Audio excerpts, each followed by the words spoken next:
All right, hello and welcome again. Disability Law Show. Good to have you along on the show this week. John Scholes here. Right beside me, James Fireman, partner, Samfiru, Tumarkin, LLP, the most positively reviewed disability law firm coast to coast to coast. So you can check that out. I would not lie to you. A couple different ways to reach out during the show and afterwards. Always to reach James and his team. Phone number 1-855-821-5900. Email address we always use is help@disabilityrights.ca. And you can also go to mydisabilityquestions.com. That website is free. It's anonymous. It also has a searchable database. So if you have a question for James, you can type it in there. If it has been answered, you can search it. Save some time, right? If not, leave it there and James' team will get to it. mydisabilityquestions.com. So much to get to in the show today, James. In fact, how to deal with a disability denial for anxiety disorders. That's on the way in just a bit. But we always start with the week that was, something that you've been working on, pal. How are you? I can't complain, my friend. So I figure at the top of the show, let's address a topic that isn't really getting a lot of publicity these days. COVID vaccine mandates. No one's talking about that, are they? Never heard of it. We know this is coming up a lot in the employment context, where there are vaccine mandates and employees who don't want to comply with that and are being terminated. And certainly this is something that my partner Lior is talking about all the time on the Employment Law Show. And when you're in that situation as an employee, you're certainly entitled, if you are dismissed in those circumstances, to get severance. That's not really what I want to talk about, though. Of course, this being the Disability Law Show, I want to talk about how vaccine mandates come into play from a disability standpoint. And so here what we're talking about is your employer institutes a vaccine mandate policy that you don't want to comply with. And what happens if that creates a disability? So there are a few different ways that this can go. I had a recent instance where a lady contacted me. She had been on disability already. So in the past summer, she started having anxiety, which her doctors told her was significant enough that she shouldn't continue working. She applied for long-term disability and in fact was approved by her insurer, and she was receiving benefits, I believe, for 2 or 3 months at the point where her employer instituted a vaccine mandate. Now, obviously, because she was on disability, it wasn't something that she had to comply with in that exact moment. However, she also was aware that if and when she got better, that she would have to comply with it. And she was someone that caused a great deal of anxiety for. And so she said this to her doctor. She told her that just the prospect of the vaccine mandate when she returned had made her situation worse, was causing even greater anxiety. The insurer eventually gets the notes from this doctor and reads them and then cuts off her benefit. And the basis for it was that her disability, her issue with the anxiety over the vaccine mandate, wasn't a generalized condition. In other words, just because your employer is telling you that you have a vaccine mandate, that doesn't mean that you're disabled from your occupation. You could find perhaps another employer that doesn't require you to be vaccinated that you could work for, and thus you wouldn't have the anxiety about the vaccine. Now, that makes sense to a certain point.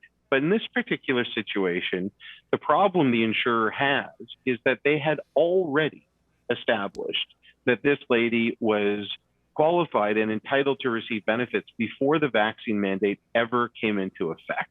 And because of that, there's no reason that adding a vaccine mandate changes that. In fact, it very clearly made things worse for her. It made her anxiety worse. And because of that, her claim, in fact, became stronger, not weaker. And so that's certainly a situation where having a vaccine mandate can actually improve your case, can make it stronger if you have a negative reaction to that. Now, on the other hand, if you were working up until the point where a vaccine mandate came in and you didn't want to comply with that, or you had significant anxiety about that, I'm not so sure how strong the case would be in that particular circumstance. I'm not saying there's no way that you might get approved, but it is definitely a much more difficult situation than it is for someone who is already on disability, who already has significant anxiety, and that it was the basis for the disability in that case. And now it's being exacerbated because of this mandate. It's interesting though, because as you were talking about this, I knew right away where you were going to go with it, because you and I have been working together a long enough time. I'm not a lawyer. I'm in TV and radio, but you knew that. You shot down that excuse in about 3 seconds. So what is the insurance company thinking based on what you just said? Why would they even attempt this, and why do they keep doing that? Well, I think it's a knee-jerk reaction. I think when the claims handlers in the claims department see vaccine mandates and that causes anxiety, I suspect that they have marching orders that in those circumstances, those are cases where they're supposed to deny. But obviously, in this particular instance, the claims handler wasn't really applying common sense. Because obviously, if someone is qualified for benefits, if the insurance company has agreed that this person is totally disabled under the policy before the vaccine mandate, then they obviously still are after they have a negative reaction to the mandate being instituted. So it makes no sense. I think it was just an inexperienced claims handler.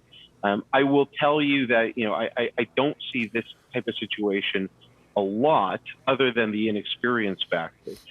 But where it does happen, there, it certainly is a very good way to fight it, which is to bring a legal claim if they cut you off. It's interesting, though. I mean, maybe not in this case, like you said, you don't see this too often, but this is an anxiety disorder. And historically, you've often mentioned on the show, both this show and our radio shows as well, that insurance companies, if you take a mental disorder versus a physical disability where they're off work, it could be the same person, different person.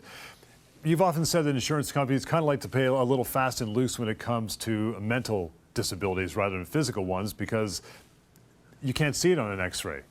Sometimes they say they can't prove it. It's not on a CT scan, so they'll cut people off and, in that type of thing. Do you find that still relevant? A little bit of foreshadowing here, John. So this is a topic that we're going to talk about in great detail as we get into the show, but you're absolutely right. There are certainly more issues with trying to bring a claim that is premised on a mental health issue than it is physical, and it's for exactly that reason. For mental health issues, it's difficult to show an objective way that you're having the issue. Having said that, I think generally speaking, one would have to acknowledge that although the attitudes towards mental health are still not where they ought to be, there is improvement. Things are getting better. And I do find that claims are approved for mental health issues more frequently now than they have been in the past. James did mention off the top of the show the other 50% of what the firm does, and that would be employment law. Our good pal Lior Samfiru also has a show that we do weekly here. They also have, as part of their website, pocketemploymentlawyer.ca. Why am I mentioning it on this show? Because there's a section on disability law in the Pocket Employment Lawyer website. Free and anonymous, by the way. You can go there anytime and use that. And if you use it for that particular section, the disability law part, there's a series of questions. It'll break down a menu and get you down to the bottom and get you some information. You just keep inputting things as they apply to you. It's a click of a mouse, takes about 30 seconds, and it's really, really a robust tool. Anytime you want to check it out in the disability law context, pocketemploymentlawyer.ca is the way you do that. But I did mention the email address, help@disabilityrights.ca. James, want to get to the first one for today. This one comes from Dominic. Dominic writes in, says, I'm currently on LTD and approaching the 2-year mark. I was asked by the insurance company to apply for CPP benefits. I've been off work due to a neurological issue, and I do not have a return to work date yet from my doctor.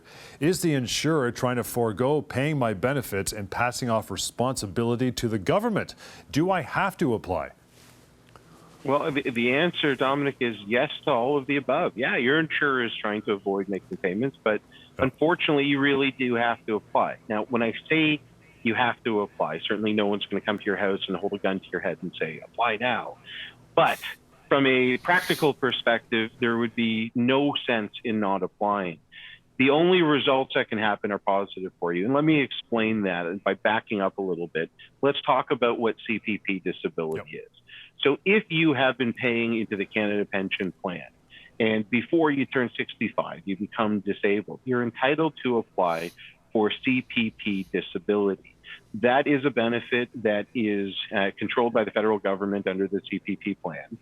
And it requires a different test than what you see for long-term disability. So for CPP disability, the test requires a severe and prolonged disability. That's a more onerous test than you see under long-term disability.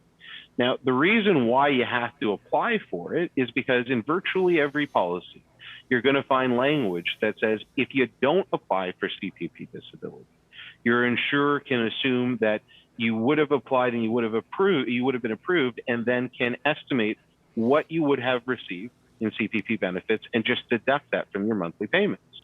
If you apply and you're approved, yeah, they're going to deduct that, but you're going to get the money from CPP disability anyway. And if you apply and you're not approved, your insurer has no basis to say you would have been approved because you weren't. It's as simple as that. So there really isn't a downside to doing it. Yes, you're saving your insurer money. And so, if you don't want to do that, that's perhaps the only downside to applying if you're approved. But from your own perspective, you might as well. And in fact, there are a lot of benefits to doing it, to applying for CPP disability. So first of all, if you are approved, what's going to happen is it's going to actually strengthen your LTD case. I've already told you what the test is, the severe and prolonged disability. That is a more onerous test than the test for long-term disability, which really only requires a disability that's preventing you from doing your job. And what that means is if you're approved for CPP disability, it is really difficult for your long-term disability insurer to take the position that you do not qualify for benefits under their policy, because the government of Canada is saying that you qualify under a much more onerous test. So it puts your insurer in a bad position. Number two, if your insurer does deny your benefit or cut you off, but you've been approved for CPP disability, you're at least going to have those CPP benefits coming in on a monthly basis while you're trying to haggle with your insurer, or better yet, bringing a legal claim to recover those benefits.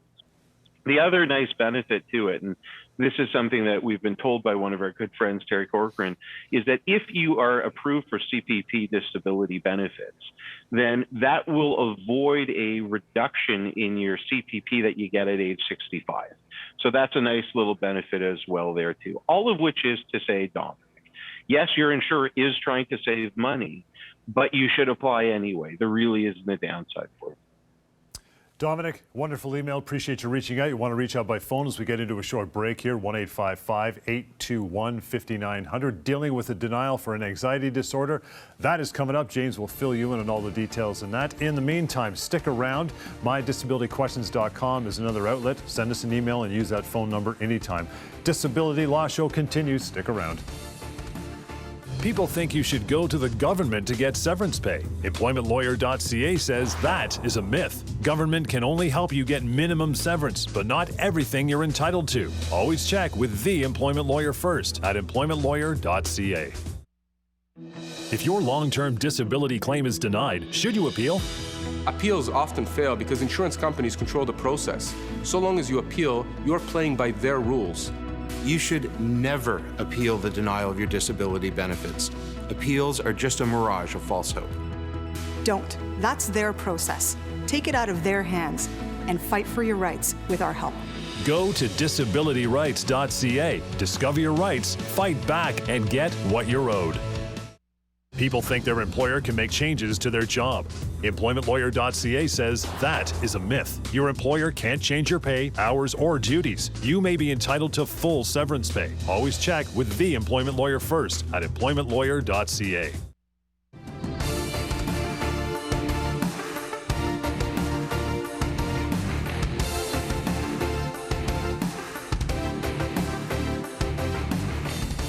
Okay, welcome back. Disability Law Show. Good to have you along for the show today. You can reach out anytime, even when we're not on camera. How do you do that? Email first, help@disabilityrights.ca. Simply disabilityrights.ca is the website to go to find a radio station across the country near you anyway, where you can catch our hour-long weekly shows. We're all over the place in that regard. And then mydisabilityquestions.com.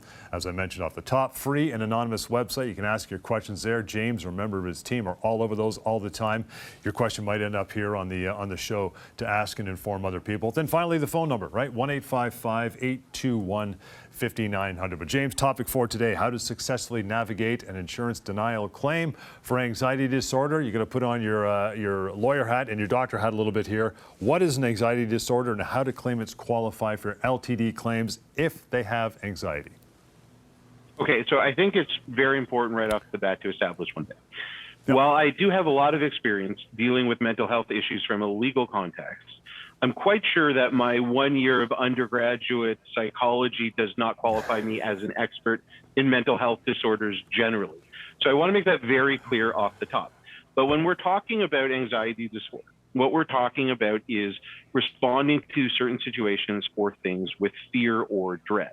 Now, everyone has a certain amount of anxiety, and for most people, we're able to function with it. It's not going to interfere in a significant way with what we do on a day-to-day basis. But in the disability context, what we're talking about is people who have anxiety to such a great extent that is actually functionally limiting them from being able to perform the essential duties of their job.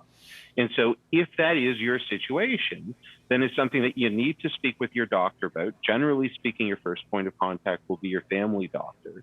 And in most cases, your family doctor will refer you out to someone who specializes in mental health issues. Family doctors are certainly qualified to be able to diagnose and treat, but there are specialists. There are therapists, there are psychiatrists, of course, and others that are well equipped to deal with mental health disorders. And so that's really what we're talking about when we're talking about anxiety disorder in a disability law context. Yeah, it's an important side note to that, as you said, reach out if you have these things. And I think that's really important because, if someone's working and they break a leg or an arm or a collarbone, they wouldn't think twice about, making a claim and going on disability, but they think, oh, anxiety, I'm not going to get off. Good call. Call your doctor, call your medical team, and see if you can go forth from there. But why are the claims for anxiety denied so often by insurance? Well, this is something that we talked about a little bit earlier in the last segment. First of all, there is still somewhat of an archaic view of mental health disorders that persists everywhere. Certainly it's there in the insurance context. I find it is less so over time. I think we are much better off generally and from a legal perspective and insurance perspective than we were even 5 years ago, certainly 10 or 15 years ago. But we're not there yet. There are still a lot of people out there that just don't understand what a mental health disorder is, and they think it's all in your head or it's something that you should just be able to suck it up and deal with. They just don't understand the prevalence of it and how significant it is in the lives of people that suffer from mental health disorders. So that's the first part of it. And we do still see that a lot, less over time. There are also the typical reasons that we see in all sorts of cases where the insurer will just give a vague, there's not sufficient medical support. But let's talk about a couple that are really specific to mental health issues. So one reason we see for denial on occasion is not getting appropriate treatment. And so here what we're talking about is the requirement in the policy that says, even if you have a disability, you're still required to get reasonable treatment in order to ensure that you are in the best position possible to return to work over time. And so that might include getting therapy, that might include medications. And so whatever is prescribed by your medical team, it's really important that you follow through with that. Whether it's therapy or medication, it's important that you explore all treatment options and you follow what's directed, whether it's the proper dose or going to your treatments on time or what have you. If your treatment isn't working for you, it's really important that you don't just stop on your own, that you don't just say, this isn't working for me, I'm not going to do it. If it's not working for you, you have to go back to your medical team, whether it's your doctor or your therapist, and tell them why it's not working for you and let them in on the decision to discontinue. If your doctor says discontinue this medication or this type of treatment, fine, you're still following the recommended treatment. But if that's not in the records, there could be a problem. So that's another reason. The other reason that we see quite frequently is where you have a situation where someone's suffering from anxiety in a situational context as opposed to a general context. So let me explain what I mean by that. A generalized anxiety disorder is a condition where you have anxiety that is really going to be there in any situation where there's any sort of stress involved. It's just you have great difficulty dealing with any sort of stress around you. You see that a lot in situations with people who are dealing with acute trauma in their lives, difficult family situations, that sort of thing. Then on the other hand, you have situational anxiety disorder. And there we're talking about situations where there is a particular stressor that is only present in a particular situation, but when you're removed from that particular situation, you no longer have the anxiety. In that context, Situational anxiety sometimes will qualify and sometimes it won't. So when we're talking about situational anxiety that relates specifically to your employer, so for example, if you have a supervisor that is abusive to you in some way and that's causing you significant anxiety, your insurer is likely going to take the position that if you were to be employed by a different employer that didn't have this supervisor, you would be okay to work in your own occupation and therefore you're not qualified. And frankly, they would probably be right. Now, in that situation, you would have an employment claim, but that's a different thread for my partner, Lior, to handle. On the other hand, you might have situational anxiety that relates to your occupation more generally. And so here we're talking about perhaps the timelines that are expected in your particular occupation, or the workload, or being on the phone a particular amount of the time, or travel that's related to your specific occupation. That is situational, but if it is related to your occupation and would still be there with a different employer, then that qualifies. You should be entitled to benefits in that situation. So those are the reasons, somewhat broadly, that we see anxiety disorders denied. If I've decided to go ahead with a claim, how do I strengthen that claim if it's an anxiety disorder? So it's really important that you have written support from your doctor or therapist. And I sort of alluded to this at the outset. You want to make sure that it's not just a matter of you saying that you can't work, but that your doctor has documented this in the medical file. You want to make sure that your doctor is actually being quite specific when they do this. You want to have documentation that shows that you can't return to your work and that goes into the specifics of the types of things that are difficult for you. So when we're talking about anxiety, the types of issues that you might have at work, meeting deadlines, your ability to multitask, perhaps your ability to interact with colleagues, or if you are customer facing, your ability to interact with customers, maybe your ability to handle new situations. There are all sorts of things that are very specific to people who suffer from anxiety, where their job just might be too much for them to handle.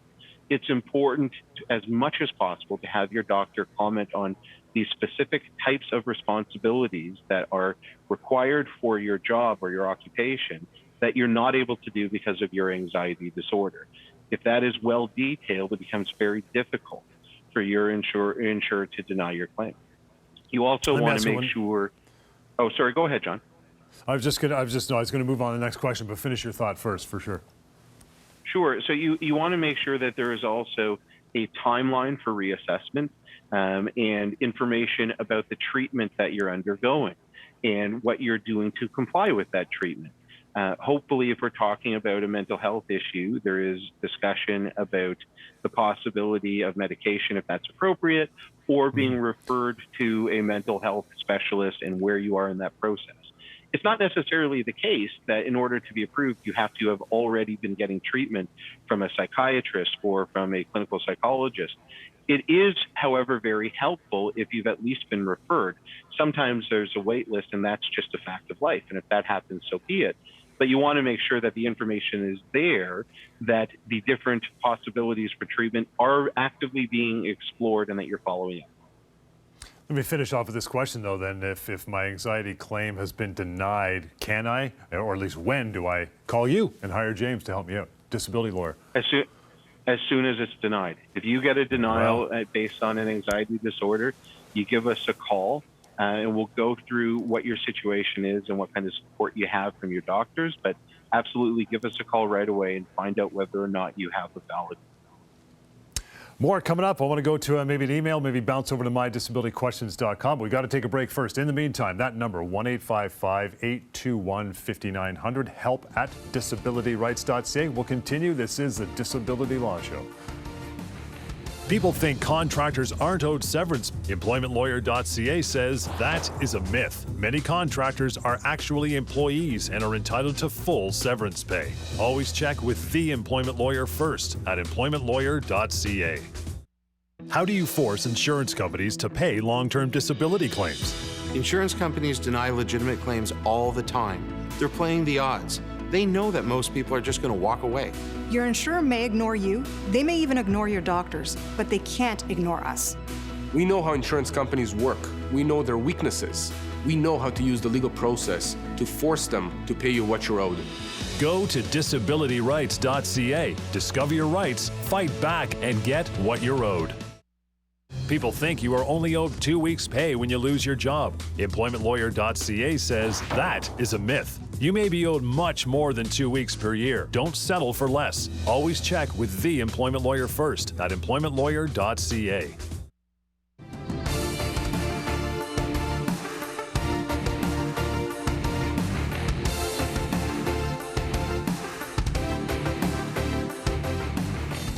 Okay, welcome back. A few minutes left to go here. Disability Law Show. Thank you so much for joining us this week. James Fireman, partner, Samfiru, Tumarkin, LLP, has given you all the knowledge and answers you need.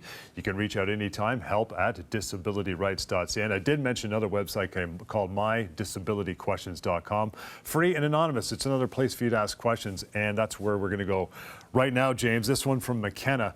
McKenna says, I've been on long-term disability benefits for about 3 years. In the last few months, I believe my insurer is having me followed for surveillance.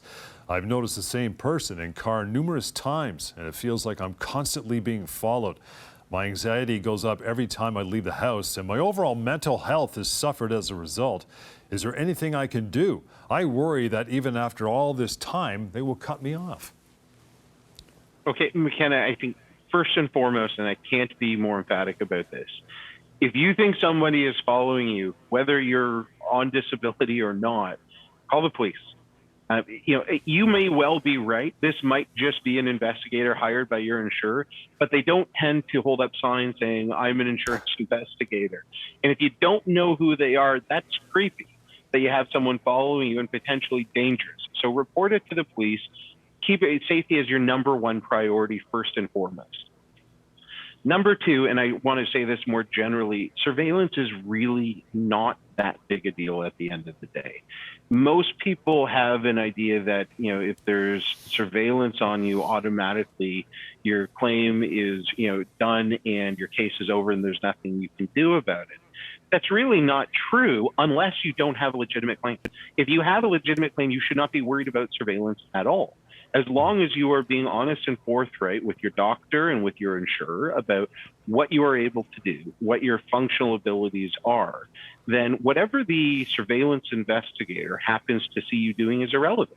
If your doctor has told you that you should go swimming on a weekly basis and the investigator has video of you going swimming on a weekly basis, who cares? You're just doing exactly what you've been told to do and what you've advised your insurer that you're able to. So that's no big deal at all. So don't worry about surveillance in the broader context. The other thing I would say specifically in McKenna's situation where you feel like you're being followed, there's an investigator there, and that's causing anxiety. It is really critical that you talk to your treatment team, your doctor, your therapist, whoever is primarily responsible for your mental health. It's important for a couple of reasons. Number one, it's important from a medical context. You want to make sure that you're sharing that information with your medical team so they can give you the tools that you need to in order to help you cope with that. That is your first priority here, is making sure that you're going to be able to deal with it. Number two, though, it is really important that that lands in your medical file, that there's documentation that you being followed and that is causing anxiety, because if in fact it is true, if it is your insurer that is hiring an investigator and they're so sloppy that you've been able to detect them there and that's actually making your situation worse, that's putting the insurer in a really bad spot, because that's evidence that they've actually made your situation worse than it would have been if they just left it alone. And you may well be entitled to get damages beyond just the benefits that they owe you. There could be general damages for pain and suffering, and there could be punitive damages as well. So report it to your doctor, and if you don't know who they are, report it to the police. Wrapped up nicely, my friend, as we are for this show this week. I want to reach out to James and his team. Here you are one more time, 1-855-821-5900. It is help@disabilityrights.ca through email, and always mydisabilityquestions.com. Thank you so much for attending and contributing, and we'll catch you next time, Disability Law Show.